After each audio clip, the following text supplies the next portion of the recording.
Hi, this is Robert Clickybeard with the Commercial Landscaper Podcast. We're going to take about 30 minutes of your life to deliver some amazing content from accomplished leaders, business owners, to provide you some great Ironman mindsets to help you scale your business, to become a better leader and push yourself out of a comfort zone into something that's going to stretch you. We hope you really enjoy these shows and encourage you to like and share with your friends, your network, family members. Try and get a wider audience and improve our industry.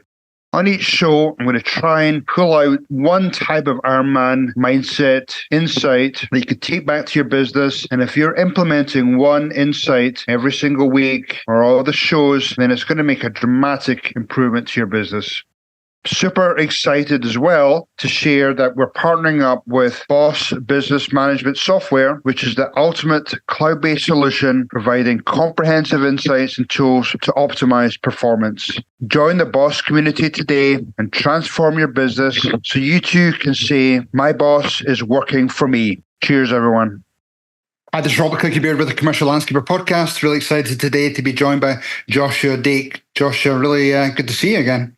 Yeah, great to be here. Excited to talk with you. Yeah, I know we've met up recently, and I've just almost becomes a regular conversation with us every few months, which is awesome. I love it. Yeah, I do too. I had a great time in Denver with the whole group out there, kind of reconnecting with people, and it was a lot of fun. Great event. No, thank you. I know we've secured same location, Denver. Same time of year next year. I think we had so much great feedback, so we've already locked it in for next year. So hopefully we'll see you there. For me, honestly, it's perfect because I live in San Diego. So flying all the way to the East Coast and then dealing with that time change, Denver's a perfect, I think, spot for me, anyways. Well, that's good. Awesome. Yeah. Well, tell the audience a little bit of background to you. What's your background, and Sure. People just love to hear that. Yeah. Well, I guess I'll just start with college. Went to Virginia Tech, studied natural resource management with a Spanish minor, and moved to California immediately after college. Went to work at a native habitat restoration company. So essentially, if you think landscape construction that you have to hike out to and do installations and watering and try to establish native mitigation things.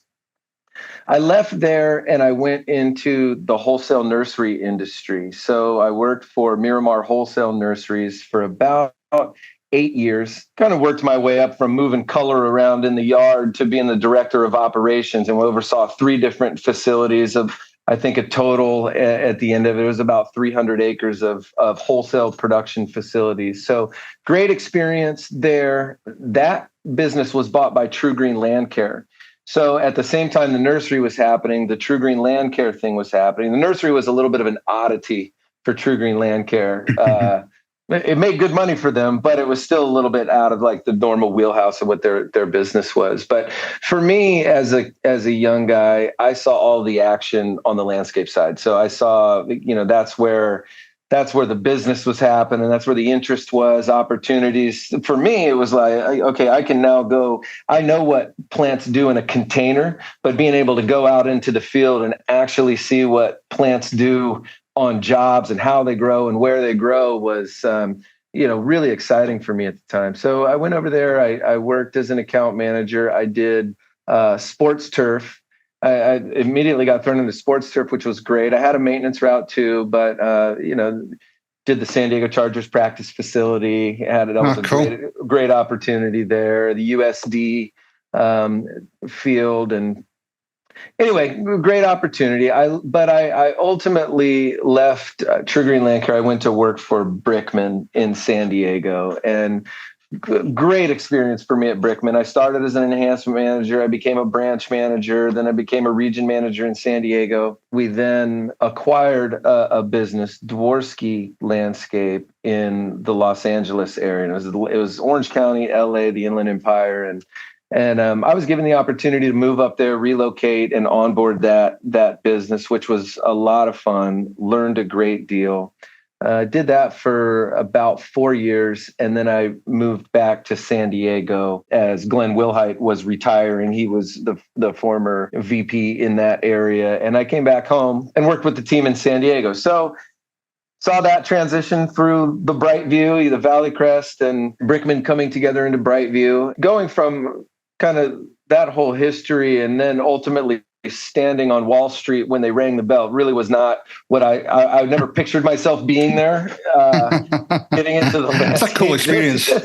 It was a great experience. It really was. But anyway, ultimately promoted to senior vice president and oversaw the Southwest and towards the end oversaw Texas as well. So about 400 million in revenue and boy, I don't recall how many branches, but really had an opportunity to work with some great teams and learn a lot.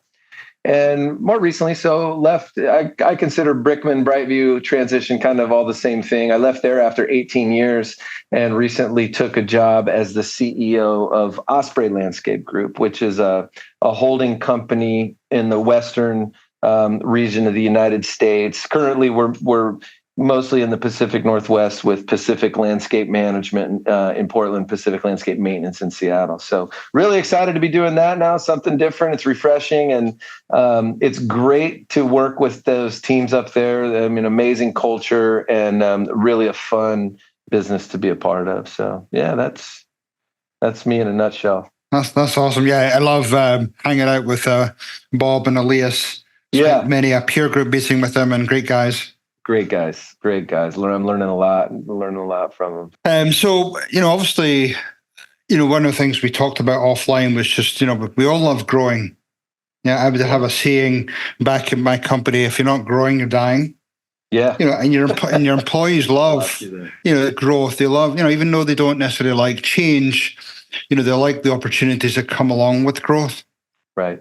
What's your, philosophy around growth? What does that look like? You've obviously got a new opportunity with Osprey, and I'm sure you've got some nice growth plans ahead of you. But talk to me a little bit about philosophy around growth. Yeah, I mean, for me, that's the exciting part. I think about what is the purpose of what we're trying to do. I mean, just even as people, right? We all come to work and we're in the landscape business and it's busy and it's crazy and we don't really think sometimes about like the bigger picture. And for me, growth is how we are contributing to the economy. It's how we're creating jobs and how we are providing opportunities for our team members.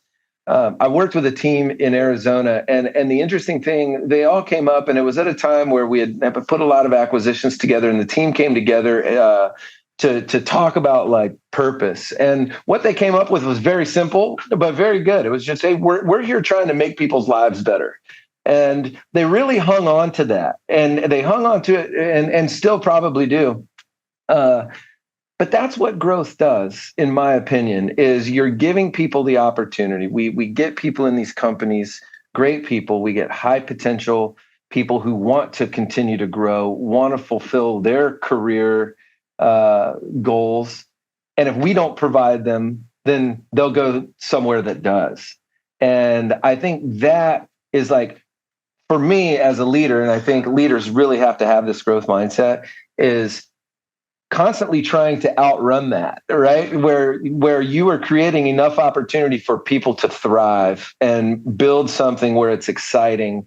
I mean, there's challenges that go along with that, right? And not everybody's super excited about it. But the truth is it's critical because just like you said, if you're not growing, you're dying. I say if you're not growing, you're shrinking, but same philosophy. And I think that as leaders, we've got an obligation to do that. And I guess lastly, it creates value for your business too. It's not probably the primary driver for most. I think for most, it's how do you build a place where people can continue to grow and thrive, because you never want to lose your best people. You bring back some great memories of my old company where, we did our best to really take care of our employees, and we had some employees there for 10 or 15 years. Yeah. And, one of the big things for us was to, we'd had regular employee events annually, or probably more like every 3 to 6 months. But we didn't make it just about the employees. We had some really cool events. We actually we rented a carnival. Carnival came into our yard. It was like a 2-acre yard. And we spent, 20,000, 30,000 on this carnival, but we invited all the families.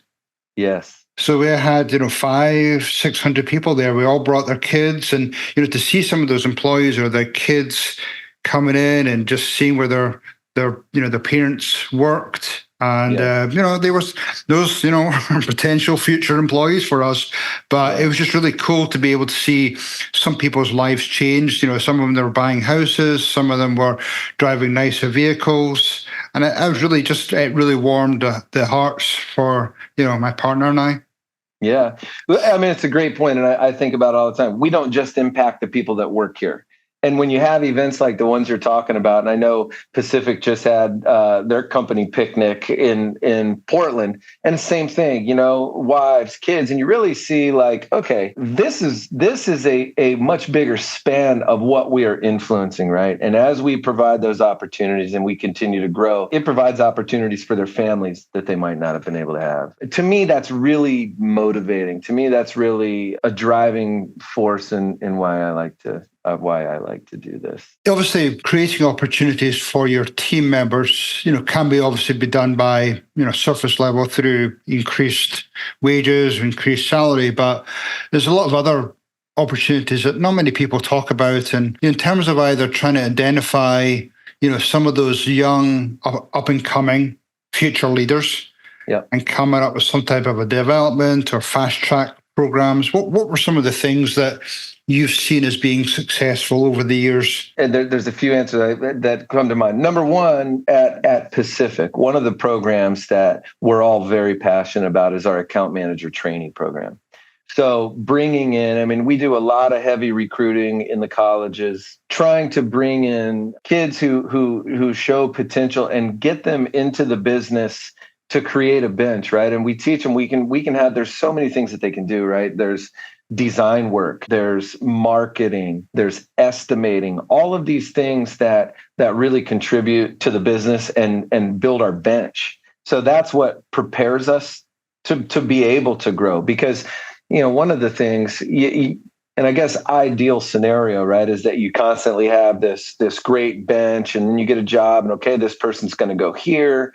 It doesn't always work that way, but trying to think about succession planning, and we do a lot of that so that when you do grow, you don't always have to go outside and try to find somebody that might be a match or might be a fit for the company. When you're really building a culture, you want people that understand it already, right? And they may be green when they go in. They may be a little bit green still, but everybody was at some point. Right. And I think we're all there to support. So that's one. We did a similar thing at Brickman back in the day where we had we called them supervisors.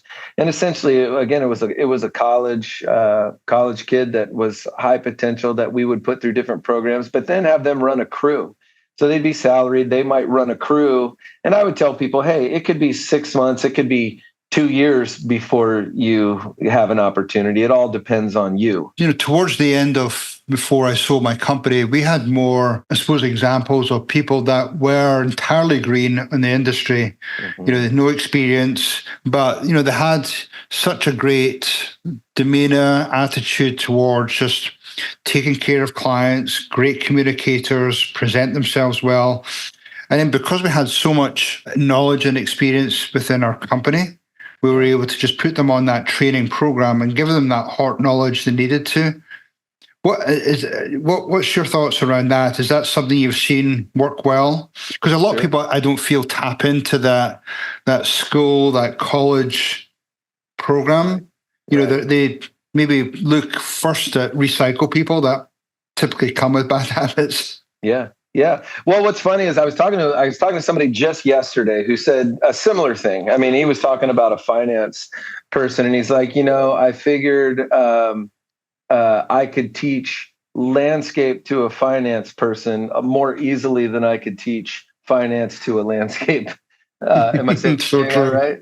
Yeah. And I think we do have to think like that. A lot more nowadays, you see a business model where you have an account manager who did not always grow up in the landscape business, doesn't know how to go and troubleshoot valves or all of that stuff, but has great communication skills, great presentation skills, knows how to do design. And that's a whole skill set of its own, right? And then as is running the crews and making sure we've got the right agronomic plans. I mean, that's a totally different skill set. Back when I started, there was a lot of combining both, and there still is, I'm sure, with a lot of phenomenal businesses, right, where you've got somebody who does both. You see more and more where people are bringing in both skill sets so that people can really focus on what they're good at, and serve the customer that much better. Where have you seen the most success or just successful programs with, coming up with some type of organic growth strategy? Yeah. I mean, obviously, the two big ones is organic, which is going out and try and find your own customers, or the acquisition piece. But, specifically talking about the organic piece, what have you seen as being a really successful strategy? There's several components to that. I think one really important one is you've got to do good work, right? You've got to do good work. You've got to find the customers that you're good at working with. Do what you say you're going to do, because what that does, a big part of growth is retention. Because the more customers you retain, the less you have to go out and find. Right. So it really accelerates growth if your retention is high. So number one is take care of the customer. A big part of that is being comfortable with asking for referrals too, right? When you have these great customers and, everything's going well, that's a good time to be like, hey, listen, everything's going great. We really enjoy working with you. Do you know anybody else? Or, hey, I know you know so-and-so. Would you mind making an introduction to me? And that's not something that everybody's just innately comfortable with, particularly, I think, in the service industry and in the landscape business. People didn't get into this to be salesmen. They got into this to work with plants, to take care of people, they're more pleasing, right? So that's a big component of it. It's a very powerful one. I like having business developers. I think that having business developers in the business is a great way to open doors that would not open themselves to you.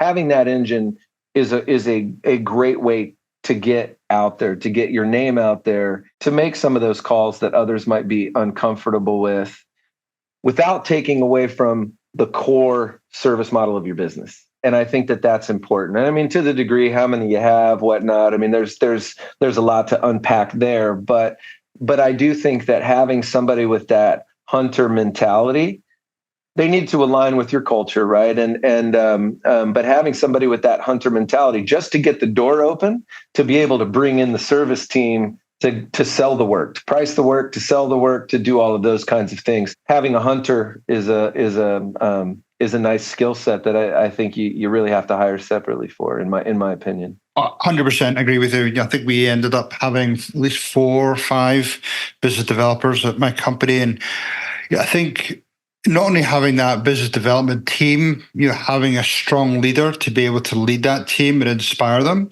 Yes. And then the other thing that was really successful for us, and I think one of the changing elements for our company was we saw a gentleman called Chet Holmes, and he wrote the book, The Sales Machine.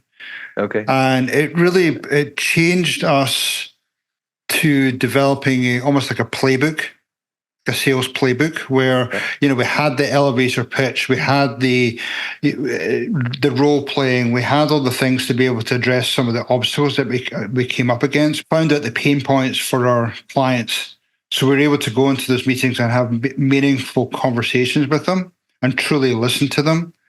And that was probably one of the biggest game changers with our company, was just having that solid sales team, but having a manager or leader and then a sales playbook just to help make them be successful. Yeah, absolutely. And we at Osprey, we've got a great VP of sales. I love working with them. Honing those skills is something you got to continue to do, and understanding the uniqueness. I think one of the skills in sales that everybody's got to really pay attention to is just what you said. It's listening to the customer through the process to understand exactly what their problem is. What is the pain point? That's how you're going to get more sales done than going in with your standard pitch. You go in with your standard pitch that you do, and here's the value proposition. It's not the same for everybody. That is a critical point of that I think people really, as you're training salespeople and as you're moving your business along, that's one that will help accelerate growth. Been so many situations where you've gone into a meeting with a client and you've had to almost quickly assess what their personality is. Yeah. And then adapt your style to match their needs. Right. And there's still people out there that don't have that perception, they haven't had that training, or they just don't have that intuition to be able to be nimble and adapt to their style. Yeah, the emotional intelligence factor, right? I mean, people are so different. And that's another thing we've learned over time. I mean, maybe not exactly with related to sales, but just related to relationships in general. Not everybody gets along with everybody, and it may not be because anybody's done anything wrong.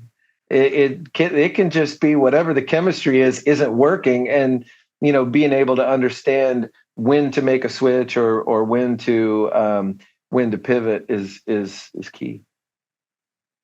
Well, for sure, and that's really was key in our company where.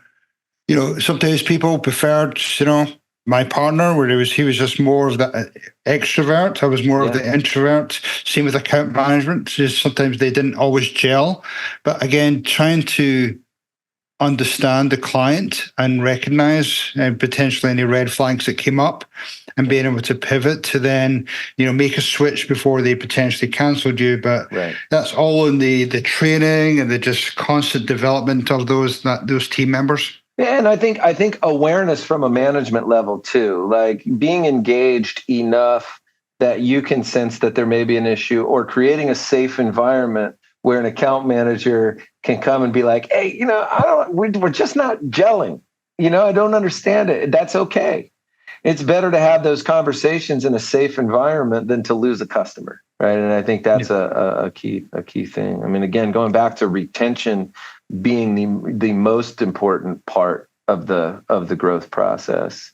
Oh, for sure. Especially, where this podcast is going out towards the end of 2024, people should already be having those conversations about renewals. Right. I see a lot of people waiting until January, February, March, and I feel sometimes that's almost too late. I mean, we should be feeling the pulse of the customers now and trying to fix any potential issues that have happened during the year. And trying to get back on track. I keep talking about, keep putting those deposits in the client's bank account, meaning what are all the positive things are you doing for the customers? That's right. Well, you go through this time of year, and this is a great point related time of year, because this is when you're getting all your landscape budgets out, or probably should have them out by now. You're giving everybody their budgets, likely asking for some sort of a price increase. And there's really no better time to get a pulse on what a customer's thinking, right? Some of them are going to push back and there's a negotiation, but every one of those points is a time for a conversation. And you can sense what that is. But absolutely, this is the time to really be in front of your customers and understand what are their plans for next year.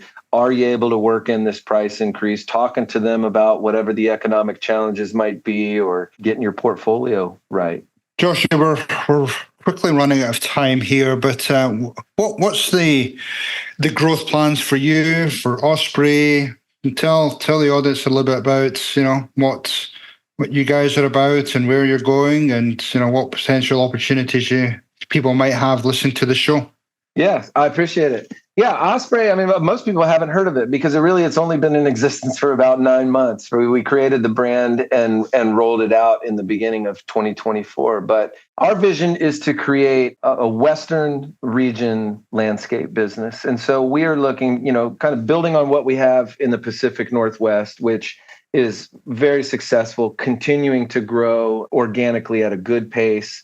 Our new entry into the Seattle market is really, really going well. But we're looking for businesses, platform businesses in all of the metropolitan areas in the Western United States. So, and I think of California, Arizona, Nevada, New Mexico, Texas is really our target area. I want to build a place that's built to last and with a culture where people really want to be here and really want to make an impact, where we're providing, again, going back to providing those opportunities and attracting the best talent and the best teams, and hopefully just allowing them to continue to do what they do with a little bit more support and create something special. That's our vision. How can people get in touch with you? We've got a website, www.ospreylg.com. Our contact information is on the website. There's an info button. Feel free to click. That comes right to me. Be happy to talk with you. Really, excited about our journey ahead and what the future holds for us. We're having a lot of fun. Well, thank you for your time today. I know you're a busy guy, but I really appreciate your shares and nuggets that you could share to the audience, and really, really appreciate your time. Thanks for having me. Really enjoyed it. Okay, thanks to you, Josh. Hopefully that was pure dead brilliant for you today, and you got some great Ironman mindset takeaways for your business or your leadership role. This is Robert Clickybeard. Love to get you, your friends, your employees to join us in our future journey. So please subscribe to your various podcast channels. Visit our website, commerciallandscaper.com or wilson-360.com. You could check out our digital courses. You could check out peer groups, coaching, my book, Ironman Mindset for Entrepreneurs. And we just want you to have a pure, dead, brilliant day. And finally, thanks again to Boss Business Management Software, which is the ultimate cloud-based solution providing comprehensive insights and tools to optimize performance. Join the Boss community today and transform your business so you too can say, my boss is working for me. Cheers, everyone.